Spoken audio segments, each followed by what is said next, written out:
देखिए, पूरे देश को भारतीय जनता पार्टी के इस दोहरे चरित्र और धोखे के बारे में जानना चाहिए। और मैं ये बात क्यों कह रहा हूं, इन्होंने खुद ने 2009 के अपने मैनिफेस्टो में क्या लिखा है, पूरा देश इस बात को देख ले। 2009 के मैनिफेस्टो में बीजेपी ने खुद से लिखा है कि वो के रहमान कमेटी की रिपोर्ट को लागू करेंगे, उनकी रिकमेंडेशंस को लागू करेंगे।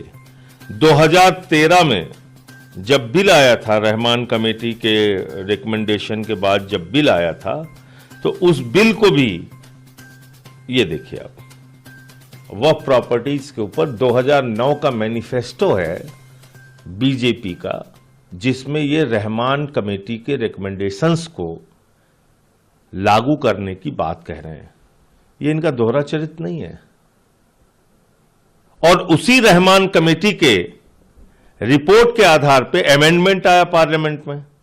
अब पार्लियामेंट में अमेंडमेंट आया तो इनके सांसदों ने, मैं नाम लेके कह रहा हूं, सुषमा स्वराज जी ने उसमें हिस्सा लिया डिबेट में, उसमें हिस्सा लिया मुख्तार अब्बास नकवी जी ने, उसमें हिस्सा लिया शहनवाज हुसैन ने, और इन्होंने तो सपोर्ट किया बाकायदा। 2013 के बिल को, अमेंडमेंट्स को, संशोधन को सपोर्ट किया बीजेपी ने। अब इसके आगे आ जाइए। उस अमेंडमेंट्स के आधार पर जो सुझाव दिए गए थे, उसमें यह कहा गया था कि जो वक्फ की प्रॉपर्टीज हैं उसको ऑनलाइन करना है। इन्होंने 13 के बाद 14 में इनकी सरकार बन गई। राज्यों में भी ज्यादातर इनकी ही सरकारें थी, केंद्र में इनकी सरकार है पिछले 11 साल से। सारे डाटा इकट्ठा करके, सारे रिकॉर्ड इकट्ठा करके इन्होंने ऑनलाइन किया और सुप्रीम कोर्ट में एफिडेविट दिया है, शपथ पत्र दिया है, वो भी आपको पढ़ के सुना दे रहा हूं। पूरे देश को पता चलना चाहिए कि क्या दोहरा चरित्र है बीजेपी का। इन्होंने सुप्रीम कोर्ट में एफिडेविट दिया है कि 99% वक्फ की संपत्तियां ऑनलाइन हो चुकी हैं, रजिस्टर्ड हो चुकी हैं, यानी कि उनके कागजात हमको मिल चुके हैं। ये तो आपने कोर्ट में एफिडेविट दिया है। ये देखिए, इसका पैरा 5 पढ़िए, मैं पढ़ दे रहा हूं क्या लिखा हुआ है इसमें। इसमें लिखा हुआ है that as regards digitisation of Waqf properties the answering respondent, last में इन्होंने जो लिखा है वो मैं खाली पढ़ देता हूं, बहुत लंबा है। Digitization was achieved at the end of campaign period on 15/10/2019. 3,30,141, 98.99% records stood digitized. Mapping of all immovable waqf properties on a war footing label has also been taken up with the state Waqf board, state government.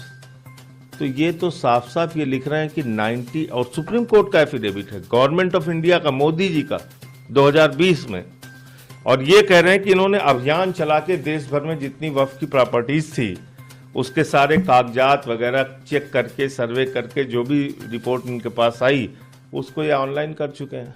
तो ये bill किस लिए ला रहे हो? देश में नफरत फैलाने के लिए। लोगों का ध्यान बेरोजगारी से, अशिक्षा से, महंगाई से, डॉलर की मजबूती और रुपए की गिरती कीमत से हटाने के लिए, एमएसपी की गारंटी के मुद्दे से हटाने के लिए किस लिए ला रहे हैं आप ये कानून? आपने तो खुद 2009 के मैनिफेस्टो में कहा कि आप रहमान कमेटी की रिपोर्ट लागू करेंगे। आपने खुद ने 2013 में इस बिल का समर्थन किया है, अमेंडमेंट्स का, जो रहमान कमेटी की रिपोर्ट के आधार पे संशोधन लाए गए थे पार्लियामेंट में। खुद ने, बीजेपी ने सपोर्ट किया है। फिर 10 साल तक आपकी सरकारें रहीं, राज्यों में आपकी सरकार 11 साल से है। आपने आपकी राज्य सरकारों की रिपोर्ट के आधार पे आपने सब उसको वामसी पोर्टल पे ऑनलाइन किया, आपने सुप्रीम कोर्ट में एफिडेविट दिया, तो ये कानून क्यों ला रहे हो भाई? किरण रिजिजू कह रहे हैं कि सभी प्रोविजन पहले आप तो खुद कह रहे हो कि सारे नियम, सारी जमीनें आपने नियमानुसार नियमित कर दिया है और उसको पोर्टल पे डाल दिया, ऑनलाइन कर दिया। अब क्या बचा हुआ है?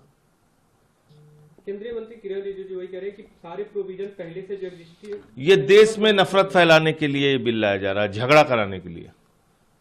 इस बिल के पीछे बीजेपी का कोई मकसद नहीं है इस देश के नौजवान बेरोजगारों को गली गली मोहल्ले मोहल्ले झगड़ा कराने में लगाना, इसलिए ये बिल लेके आ रहे हैं। और एक बात और जान लेना कि आज ये बिल वक्फ के खिलाफ आ रहा है, कल को ये बिल मंदिर के खिलाफ आएगा, कल को ये बिल गुरुद्वारे के खिलाफ आएगा, कल को ये बिल चर्चेज के खिलाफ आएगा और सारी धार्मिक संपत्तियों को कब्जा करके अपने दोस्तों को देने का काम, अपने पूंजीपति मित्रों को देने का काम नरेंद्र मोदी जी करेंगे। इसलिए इसका सपोर्ट किसी भी धर्म को मानने वाले व्यक्ति को नहीं करना चाहिए। धारा 25 और 26 इस देश के संविधान की हमें अधिकार देती है कि हम अपनी धार्मिक संपत्तियों का प्रबंधन उस अपनी मान्यताओं के अनुरूप कर सकें। चैनल को like, comment, share and subscribe जरूर।